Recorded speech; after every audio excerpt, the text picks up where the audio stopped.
ماضی میں فٹ بال، boxing, martial arts جیسے کھیلوں کے لیے مشہور کراچی کا علاقہ لیاری وقت گزرنے کے ساتھ ساتھ جرائم پیشہ افراد، منشیات، اسلحے اور اسمگلنگ کا سب سے بڑا اور بدنام مرکز کیسے بنا؟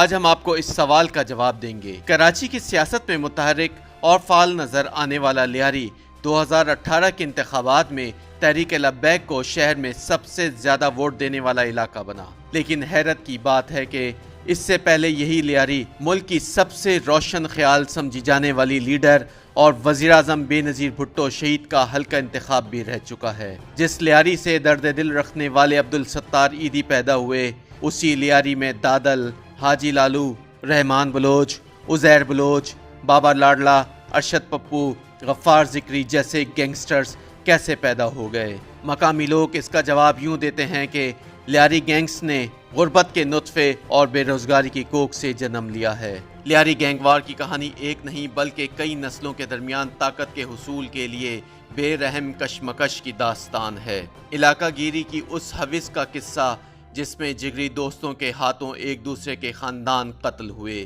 بھائی جیسے ساتھیوں نے ایک دوسرے کے سر کاٹ ڈالے، ساتھ کھانا کھاتے دوستوں نے ایک دوسرے کو قتل کیا اور بچپن کے پڑوسیوں نے ایک دوسرے کی لاشیں تک انتقام کی آگ میں جلا ڈالیں۔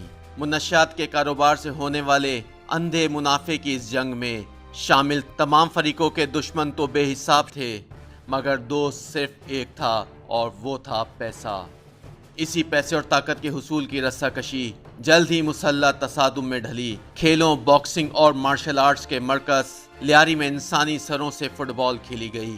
عزیر بلوچ نے اپنے باپ فیضو کے قاتل ارشد پپو کو جیل سے باہر آنے کے بعد پولیس والوں کی مدد سے پکڑا اور بے دردی سے قتل کر دیا اور پھر اس کے کٹے سر کو ٹھوکریں ماری۔ لیاری گینگ چھوڑ کر دشمن بن جانے والے عزیر بلوچ کے دوسرے مخالف بابا لاڈلا کا انجام بھی اچھا نہیں تھا۔ ایک فٹ بال میچ کے دوران بم حملے میں بابا لاڈلا تو بچ گیا مگر 6-7 لوگ مارے گئے۔ بدلے میں بابا لاڈلا نے عزیر کے دوست ظفر بلوچ کو مار ڈالا، جس کے بعد ایک نئی گینگ وار کا آغاز ہوا۔ سائے کو سائے سے خوف آنے لگا، کوئی کسی پر بھروسہ نہیں کر رہا تھا، پتہ نہیں کون کس کا دشمن ہے اور کون کس کا دوست، اور ہوا بھی یہی۔ کہا جاتا ہے کہ اس گینگ وار کی ابتدا کچھ یوں ہوئی کہ رحمان بلوچ کا باپ دادل بابو ڈکیت کے ہاتھوں مارا گیا اور دادل کی موت کے بعد رحمان بلوچ کو حاجی لالو نے اپنی سرپرستی میں لے لیا۔ قتل و غارت اور غنڈہ گردی کا بازار گرم کر دینے والے رحمان نے ایک روز بابو ڈکیت کو بھی مار کر اپنے باپ کے قتل کا بدلہ لیا۔ یہ وہ زمانہ تھا جب رحمان بلوچ کا شمار لیاری میں جرم و سزا اور قتل و غارت گری کے ناخداؤں میں ہونے لگا تھا۔ حاجی لالو کے گروہ میں رحمان بلوچ اور حاجی لالو کے بیٹے ارشد پپو اور یاسر عرفات نے مل کر جرم کی سلطنت کو ناقابل تسخیر بنا دیا، مگر جلد ہی کاروباری حسد اور ایک دوسرے کو نیچا دکھانے کی کھینچا تانی میں ایک روز رحمان کی کھٹ پٹ حاجی لالو اور اس کے بیٹوں سے ہی ہو گئی۔ محاذ رئی کے اس رویے نے دشمنی کی شکل اختیار کی تو لالو کے بیٹے ارشد پپو نے رحمان کو راستے سے ہٹانے کی کوشش کی تو وہ بچ نکلا، مگر ارشد پپو کے غیظ کا رخ اس کے رشتہ داروں کی جانب ہوا اور ارشد پپو کے ہاتھوں رحمان کے رشتہ دار مارے جانے لگے۔ لیاری میں جرم و سزا کی دنیا کا عالمی شہرت یافتہ کردار عزیر بلوچ بھی ہے۔ حال ہی میں سامنے آنے والی معلومات کے مطابق فوجی عدالت نے اسے جاسوسی کے جرم میں 12 سال قید کی سزا بھی سنائی ہے۔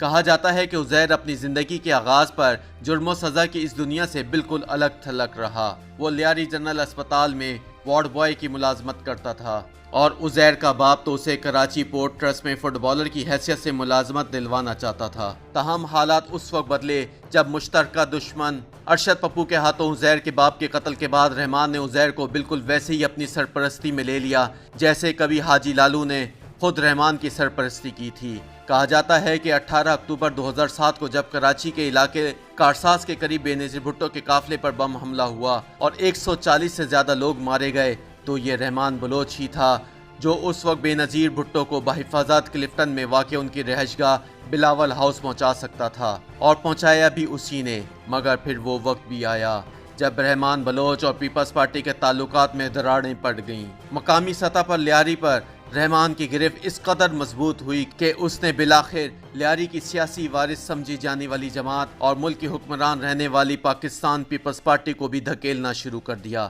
کون کونسلر بنے گا اور کون ضلعی ناظم، یہ فیصلہ بھی رحمان بلوچ کی مرضی کے بغیر نہیں ہو سکتا تھا۔ جب لیاری کا علاقہ گینگوار کے نرغے میں آیا تو پیپلز پارٹی بھی اس میں شریک ہو گئی۔ پیپلز پارٹی سیاسی وارث تھی لیاری کی، اس لیے انہوں نے مختلف ادوار میں ان گینگسٹرز کی سرپرستی کی۔